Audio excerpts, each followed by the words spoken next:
Okay. Today we are discussing about the topic biomolecules. What is meant by biomolecules? We know that the three important defining characteristics of organisms are the cell organization, the metabolism, as well as the response to the external stimuli. And all these activities, whether it is the organization of the cell is there or the response of the organism to different external stimulation or different types of metabolic process, directly or indirectly, different types of chemicals they take part in these three different characteristics. तो इसी chemicals को हम biomolecules कहते हैं. The biomolecules means the different types of chemicals that present in the body of organism, that form the body of organism, that participates in different metabolic functions is known as biomolecules. तो ऐसे कौन से biomolecules होते हैं जो हमें necessary होते हैं? We know that there are different types of biomolecules that helps in different way, like the carbohydrates, proteins, lipids, that is we can say the different minerals, vitamins. तो ये सारे बायोमोलिक्यूल्स के तौर पर ये किसी भी लिविंग ऑर्गेनिज्म में पाए जाते हैं. If we observe the biosphere, अगर हम इस बायोस्फीयर को देखते हैं, बायोम को देखते हैं, जो हमारे धरती पर जो भी इकोसिस्टम है, all this ecosystem, whether it is living or non-living, it contains different elements and components, different elements and compounds found in living as well as non-living things.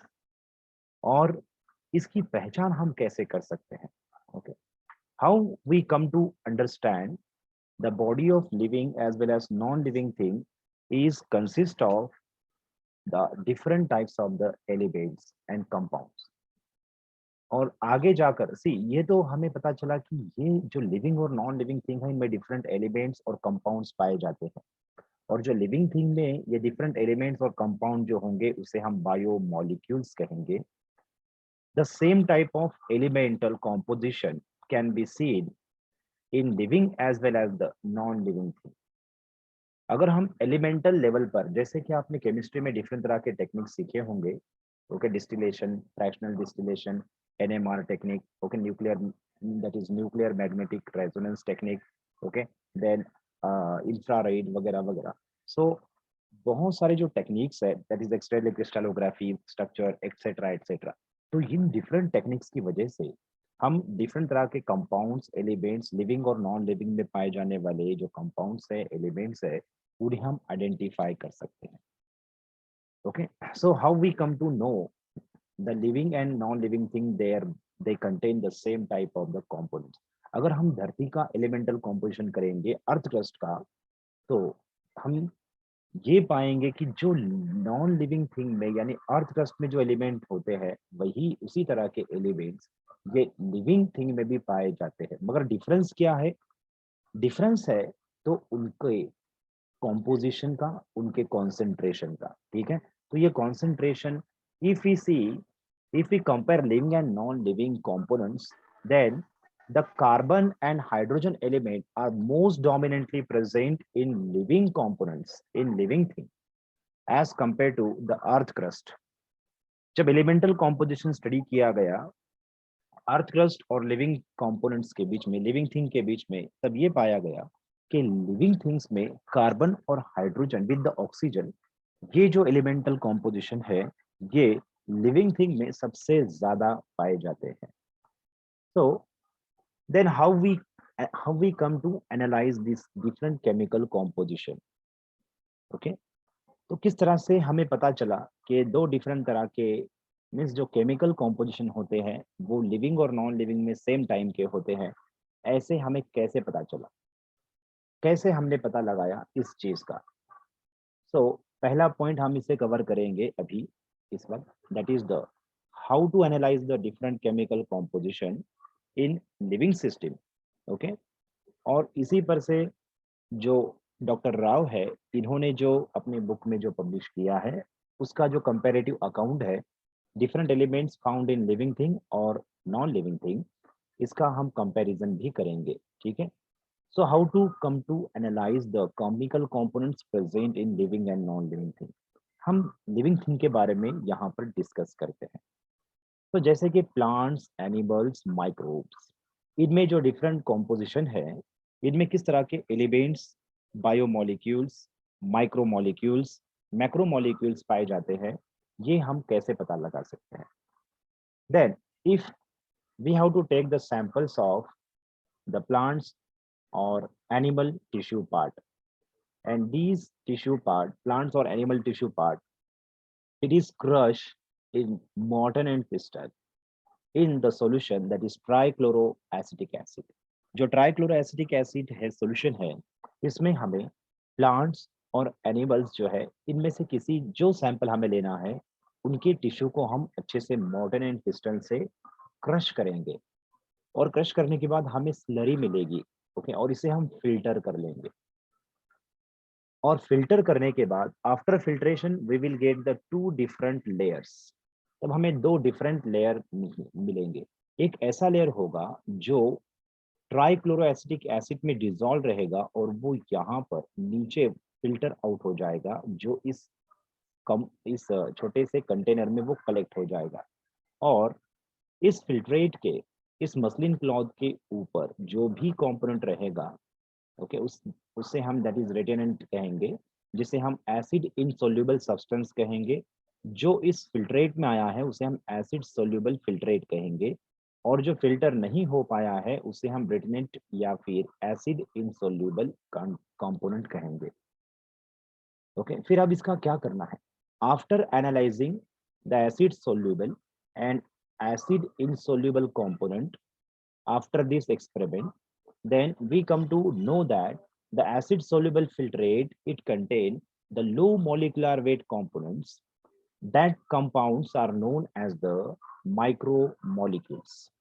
Okay, ये एक्सपेरिमेंट करने के बाद जो एसिड सोल्यूबल फिल्ट्रेट मिला, उस acid soluble filtrate में जो component पाए गए, उसे हम, वो लो मॉलिक्यूलर वेट कंपोनेंट थे, और उन्हें कहा गया माइक्रोमोलिक्यूल्स, उसे हम माइक्रोमोलिक्यूल्स कहते हैं।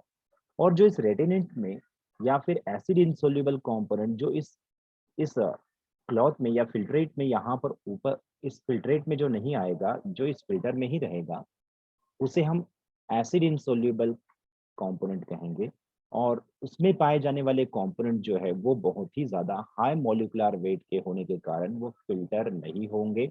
ओके, और उसमें पाए जाने वाले जो कंपोनेंट्स है उसे हम मैक्रो मॉलिक्यूल्स कहेंगे। ठीक है, तो एसिड सोल्यूबल फिल्ट्रेट की एनालिसिस करने के बाद इस एसिड सोल्यूबल फिल्ट्रेट में डिफरेंट तरह के माइक्रो मॉलिक्यूल्स पाए जाते हैं, जैसे कि amino acids, nucleotides, simple sugars. Okay, इस तरह के न्यूक्लियोटाइड्स, इस तरह के जो डिफरेंट सब्सटेंसेस है, वो माइक्रो मॉलिक्यूल्स इस एसिड सोल्यूबल फिल्ट्रेट में पाए गए।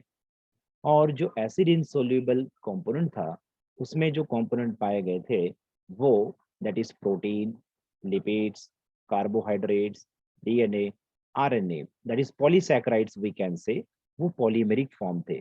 जो माइक्रो मॉलिक्यूल जो सेपरेट हुए थे, इनका जो इनका जो मॉलिक्यूलर वेट था, that is about 18 to 800 daltons इतना था। Okay, in this range, the molecules that comprise between 18 to 800 daltons, such molecular weight components are known as the micromolecules. उसे हम micromolecules कहते हैं। और इससे ज्यादा का जो कंपोनेंट होता है, नो डाउट लेस देन 1000, ठीक है, और इस मॉलिक्यूलर वेट से ज्यादा का अगर कोई कंपोनेंट होता है, तो जो एसिड इंसोल्यूबल में पाया जाता है, उसे हम मैक्रोमोलिक्यूल्स कहते हैं। और इस मैक्रोमोलिक्यूल्स की जब जांच की गई, तब इसमें डिफरेंट तरह के प्रोटीन्स, लिपिड्स, पॉलीसैकेराइड्स, डीएनए और आरएनए ये पाए गए। और देखा जाए तो ये जो प्रोटीन, डीएनए, आरएनए, पॉलीसैकेराइड जो है, ये पॉलीमर्स है, ये पॉलीमेरिक फॉर्म है, जो लॉन्ग चेन से बने हुए होते हैं। जैसे कि proteins are the chain of amino acids are the monomers, that is micromolecule, and protein is the polymer, that is the macromolecule.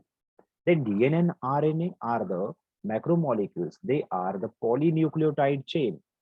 Okay, these DNA and RNA are formed by the nucleotide chain. Okay, nucleotide ये monomer that is micromolecules कहलाएगा, और DNA और RNA ये macromolecules कहलाएंगे। In the same way polysaccharides are the polymer, that is the macromolecules, and this polysaccharide is formed by the simple sugars, that is the monomer sugar, और इस monomer sugar को हम micromolecules कहते हैं। तो यहाँ पर इस तरह से एनालिसिस किया गया, लिविंग थिंग में कौन से कॉम्पोजिशन पाए जाते हैं उसे एनालाइज किया गया। जब हम इस protein, DNA, RNA, polysaccharide, amino acid, sugar और न्यूक्लियोटाइड्स, इनका अगर हम जब एलिमेंटल कॉम्पोजिशन करते हैं तब हमें क्या मिलता है। अब ये जो था ये सारे ऑर्गेनिक कंपोनेंट्स है, that is carbon containing micromolecules and macromolecules. इसके अलावा डिफरेंट तरह के इनऑर्गेनिक कंपोनेंट्स भी लिविंग थिंग में पाए जाते हैं। वो कैसे हम आइडेंटिफाई कर सकते हैं? That can be identified by using the ash method. Okay, ash method के द्वारा हम उसे आइडेंटिफाई कर सकते हैं। ओके, एश मेथड में क्या किया जाता है, जो भी सैंपल लिया गया है, ओके, जो भी यहाँ पर लिविंग सैंपल लिया गया है, जो भी वेजिटेबल्स या that is the animal part या प्लांट पार्ट लिया गया है, उसे शेड ड्राई किया जाता है और उसका ड्राई वेट देखा जाता है और उसे फर्नेस में यानी भट्टी में उसकी ऐश बनाई जाती है और उस ऐश का एलिमेंटल कॉम्पोजिशन करवाया जाता है और फिर उसके बेसिस पर उनमें किस तरह के इनऑर्गेनिक कंपोनेंट्स है उनकी टेस्ट होती है। That is the we can call as that is the qualitative test. Okay, qualitative test होती है, डिफरेंट तरह के टेस्ट होते हैं, डिफरेंट तरह के मिनरल्स के अलग अलग टेस्ट होते हैं। वो टेस्ट पॉजिटिव आने के बाद वो एलिमेंट उस ऐश में जो पाया गया है वो उस लिविंग थिंग में पाया जा सकता है, ऐसा हम कह सकते हैं। ठीक है, सो एक बात यहाँ ध्यान रखने जैसी है, जो क्वेश्चन कभी पूछा जाएगा, lipid, whether lipid is macromolecule और माइक्रोमोलिक्यूल। इस प्रैक्टिस में, इस एक्सपेरिमेंट में लिपिड कहाँ सेपरेट होता होगा? ये एसिड इंसोल्यूबल में सेपरेट होता है या फिर ये एसिड सोल्यूबल फिल्ट्रेट में सेपरेट होता है? लिपिड जो है वो रेटिनोइड यानी एसिड इनसोल्यूबल कंपोनेंट में सेपरेट होता है। ऐसा क्यों? अगर देखा जाए तो लिपिड का जो मॉलिक्यूलर वेट है it is less than 1000 Dalton. Okay, और ये माइक्रोमोलिक्यूल्स होता है मगर इसे हम मैक्रोमोलिक्यूल्स कहते हैं। लिपिड्स का अगर हम जो भी लिपिड्स है, फॉस्फोलिपिड्स, स्फिंगोलिपिड्स वगैरह कई तरह के जो भी लिपिड्स है, उनका अगर हम मॉलिक्यूलर वेट देखते हैं तो it is lesser than 1000 Dalton. Although the lipids are their molecular weight is less than 1000 Dalton, but it gets separated in acid insoluble retinate. Therefore, it is known as the macromolecule. इसीलिए lipid को हम macromolecules में include करते हैं। Okay, why this lipid gets separate in acid insoluble component? ये acid insoluble component में क्यों यहाँ पर सेपरेट होता है? Why it is not get separate in acid soluble filtrate? Okay, ये ऊपर क्यों सेपरेट होता है? इसके पीछे रीजन है व्हाई। जैसे कि आपको पता है, all the biological membrane like plasma membrane as well as the membranes of different membrane bounded cell organelle like endoplasmic reticulum, lysosomes, vacuoles, Golgi bodies, mitochondria वगैरह वगैरह, ये सारे जो different membrane bounded cell organelles है, इनकी membrane lipid bilayer membrane होती है। और जब यहाँ पर हम मॉर्टर एंड पिस्टन में इस लाइफ सैंपल को, इस लिविंग सैंपल को जब हम क्रश करते हैं, ट्राइक्लोरो एसिटिक एसिड भी जब हम इसे क्रश करते हैं, तब जो लिपिड होता है, जो मेम्ब्रेन होते हैं, ओके, जो मेम्ब्रेन होते हैं, देखिए सी, जो भी बायोलॉजिकल मेम्ब्रेन है उसे क्रश करने के बाद ये सारे बायोलॉजिकल मेम्ब्रेन जो लिपिड से बने हुए हैं, they form the small vesicles and micelles, and the weight of these small vesicles and macelli, it is greater than the thousands, it is under the 10,000 Dalton. Okay, so जब हम इस live sample को जब हम crush करते हैं, crush करते समय ट्राइक्लोरो एसिटिक एसिड में क्रश करने के बाद जो बायोलॉजिकल मेम्ब्रेन है, जैसे कि न्यूक्लियर मेम्ब्रेन है, membrane of mitochondria, membrane of endoplasmic reticulum, Golgi bodies etcetera, इन सभी की मेम्ब्रेन लिपिड से बनी है। और जब इसे क्रश किया जाता है तो ये सारे लिपिड जो है ये वेसिकल्स फॉर्म करते हैं, small and large size vesicles, और मैसिली फॉर्म करते हैं इस तरह से स्पेरिकल पार्ट, और जिसकी वजह से इनका जो मॉलिक्यूलर वेट है ये ग्रेटर देन थाउजेंड्स और 10,000 डाल्टन के अबो चला जाता है। इसी वजह से ये एसिड इनसोल्यूबल कंपोनेंट में सेपरेट होते हैं, इसीलिए इसे हम मैक्रो मॉलिक्यूल्स में इंक्लूड करेंगे। Is that clear? सो यहाँ पर आपको समझ में आया why the lipids get separate in acid insoluble part. Okay, so when we compare the elements of living and non living system, जैसे कि हमने आपको बताया लिविंग और नॉन लिविंग में दोनों में सेम तरह के एलिमेंटल कॉम्पोजिशन है। जैसे कि आपको बताया ये सारे ऑर्गेनिक कंपोनेंट्स है जो लिविंग थिंग में पाए जाते हैं, नॉन लिविंग थिंग में ये सारे डिफरेंट कंपोनेंट्स ऑर्गेनिक कंपोनेंट्स नहीं होते, ये नॉन लिविंग थिंग में नहीं होते, ये सिर्फ लिविंग थिंग में होते हैं, जो हम ट्राइक्लोरोएसिटिक एसिड मेथड के द्वारा सेपरेट करते हैं। मगर जो एलिमेंटल कॉम्पोजिशन है लिविंग और नॉन लिविंग थिंग में पाए जाने वाले वो सेम होता है। Okay, the elemental composition present in living as well as non living thing it is same.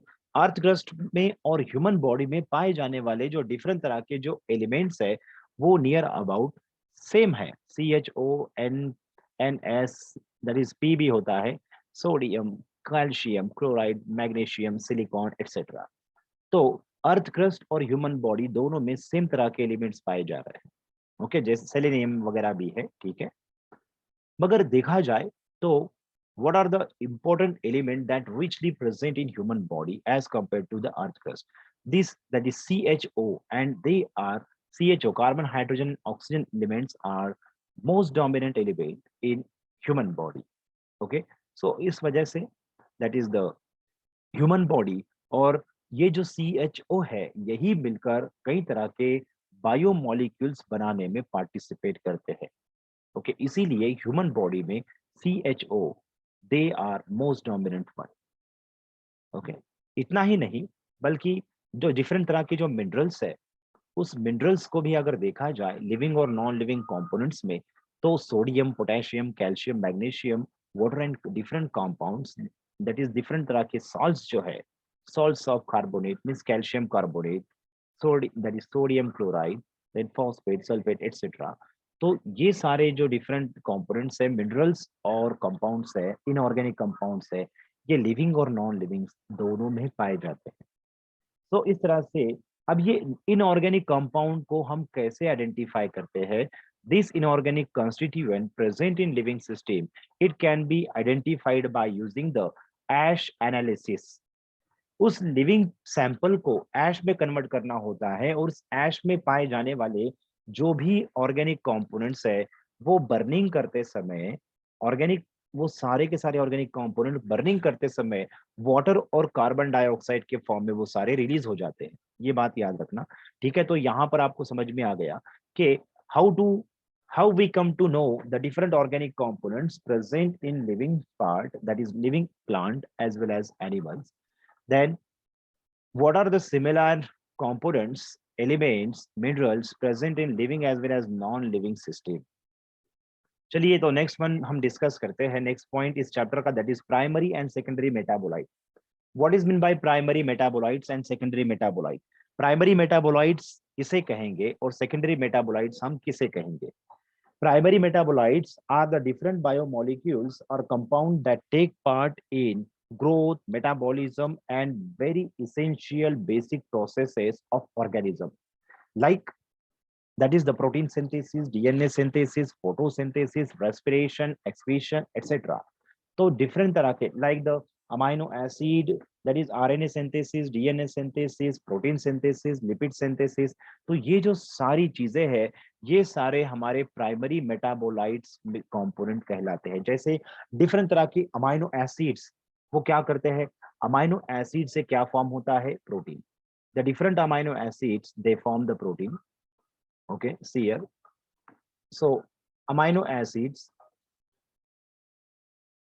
They form the protein, protein synthesis से होती है। The nucleotides they synthesise the DNA,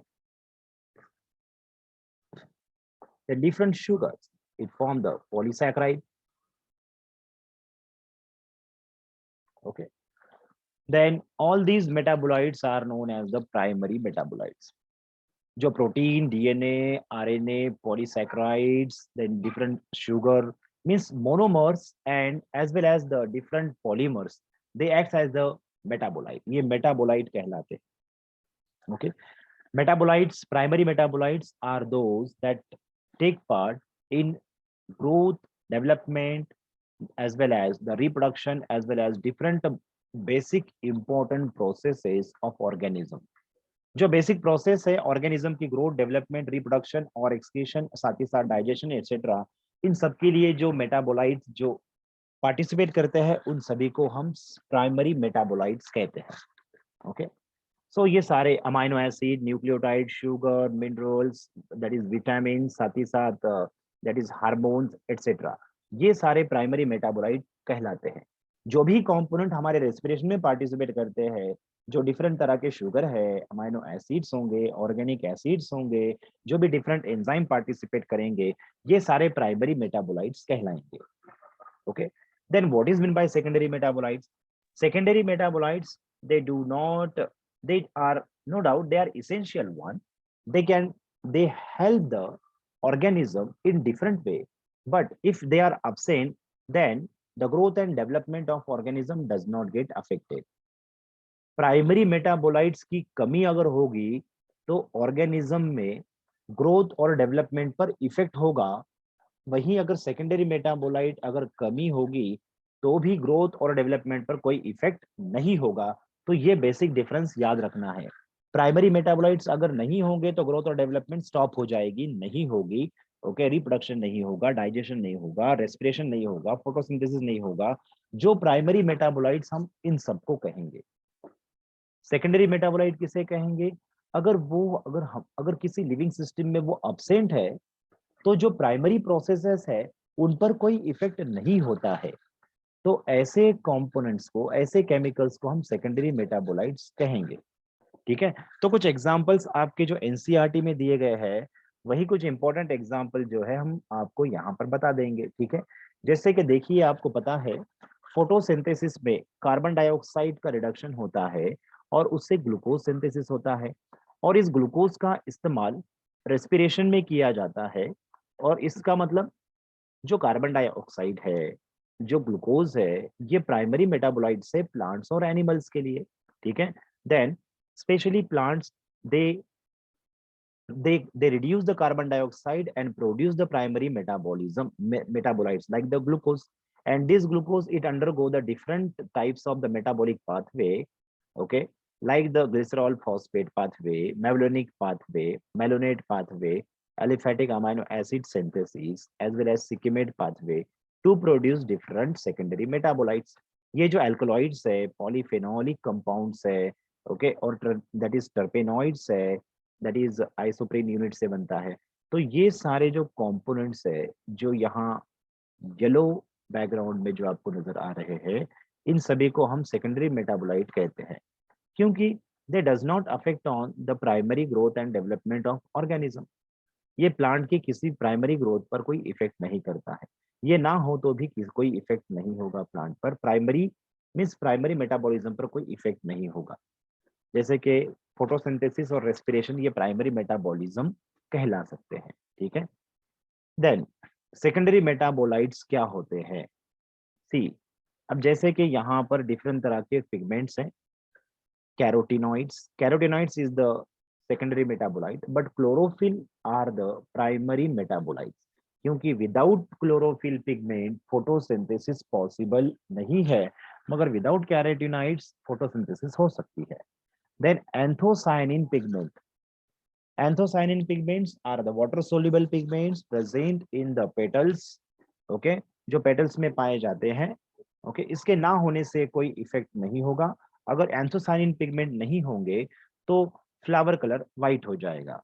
ठीक है, देन डिफरेंट तरह के alkaloid जैसे कि morphine, codeine etcetera, ये जो डिफरेंट अल्कलॉइड्स है, इनकी प्रेजेंस की वजह से, साथ ही साथ that is we can say the cardioglycoside, that is cardioglycosides, morphine, codeine, ये सारे डिफरेंट अल्कलॉइड जो प्लांट में पाए जाते हैं, ये सेकेंडरी मेटाबोलाइट है।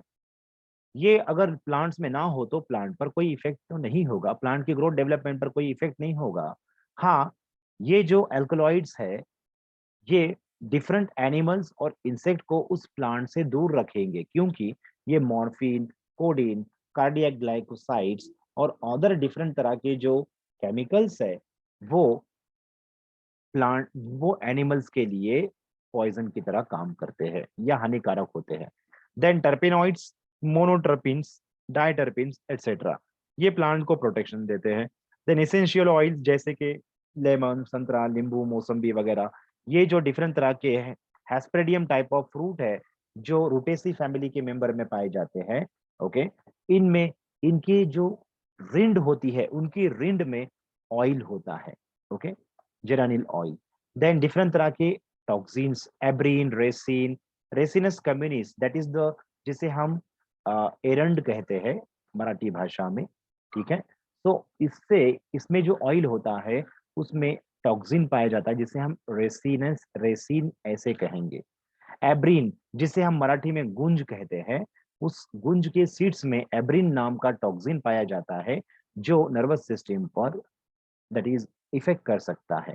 Then different types of sugar, okay, components जिसे लैक्टिन्स कहा जाता है, इस तरह के शुगर, कैनावेलिन ए, ये जो है एक तरह की लैक्टिन्स है। ओके, जो एलर्जिक रिएक्शन पैदा करती है एनिमल्स में, यहाँ तक कि कुछ ह्यूमन में भी ये एलर्जिक रिएक्शन पैदा करती है। कुछ इंपॉर्टेंट ड्रग्स जैसे कि विनक्रिस्टीन, विनब्लास्टीन, कुर्कुमिन, आपको बता दें कि विनक्रिस्टीन और विनब्लास्टीन जो है, इस पर कई बार क्वेश्चन पूछा गया है। Okay, so vincristine and vinblastine are the alkaloids, ये अल्कलॉइड्स है जो ड्रग्स की तरह काम करते हैं।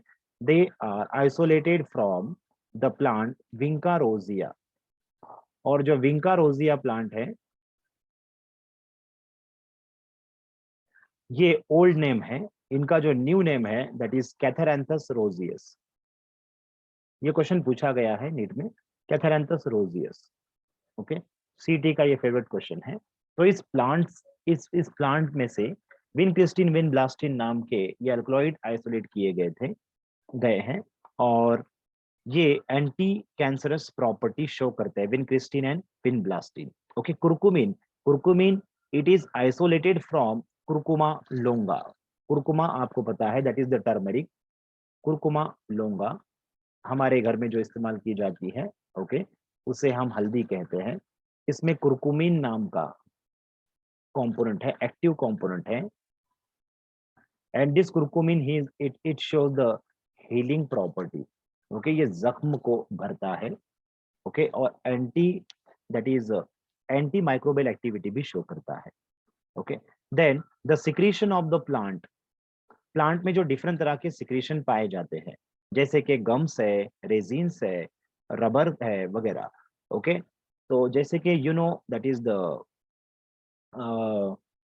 रुचकी प्लांट, रुई प्लांट, जिसे हम मातारी प्लांट कहते हैं, जिसके जो सीड होते हैं वो व्हाइट कलर के फाइबर्स के द्वारा, जिसे हम पोमा कहते हैं, उस फाइबर्स के द्वारा वो सीड डिस्पर्शन एयर के द्वारा किया जाता है। ओके, तो जिसे हम कैलोट्रोपिस कहते हैं। कैलोट्रोपिस की जो स्टेम है या लीफ है, उसे अगर हम तोड़ते हैं तो उसमें से व्हाइटिश कलर का लैटेक्स निकलता है, जिसमें के बहुत ही इंपॉर्टेंट पॉइजनस केमिकल है, जिसे हम cardio that is glyco that is cardiac glycosides कहते हैं, जो पॉइजनस केमिकल है एनिमल्स के लिए, यहाँ तक कि ह्यूमन बींग के लिए भी होता है। Okay, so different polymeric substances जैसे कि रबर, गम, सेलुलोज वगैरह, ये जो डिफरेंट सब्सटेंसेस है, ये भी सेकेंडरी मेटाबोलाइट होते हैं।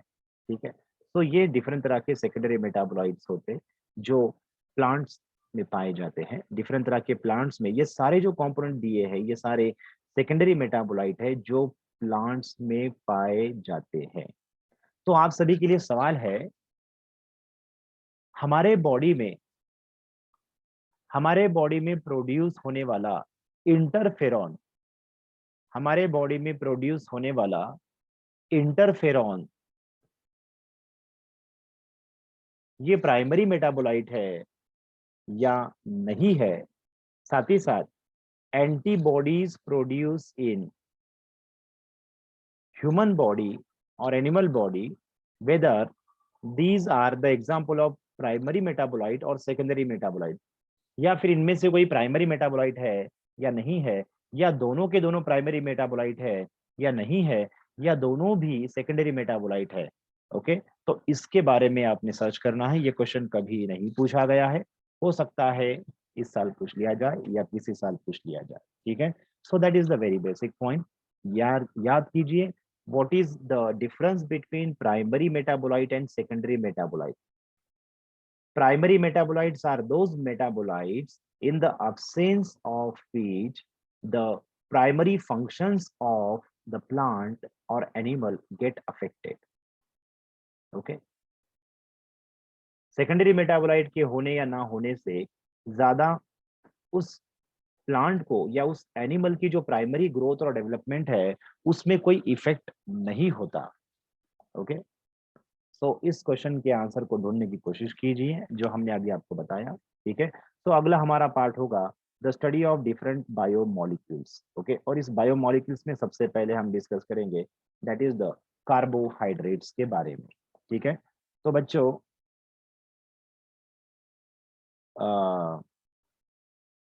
तो चलिए हम जो है दैट इज यहाँ पर हम स्टॉप करते हैं, वापस से रिज्वाइन हो जाइए आप। ठीक है,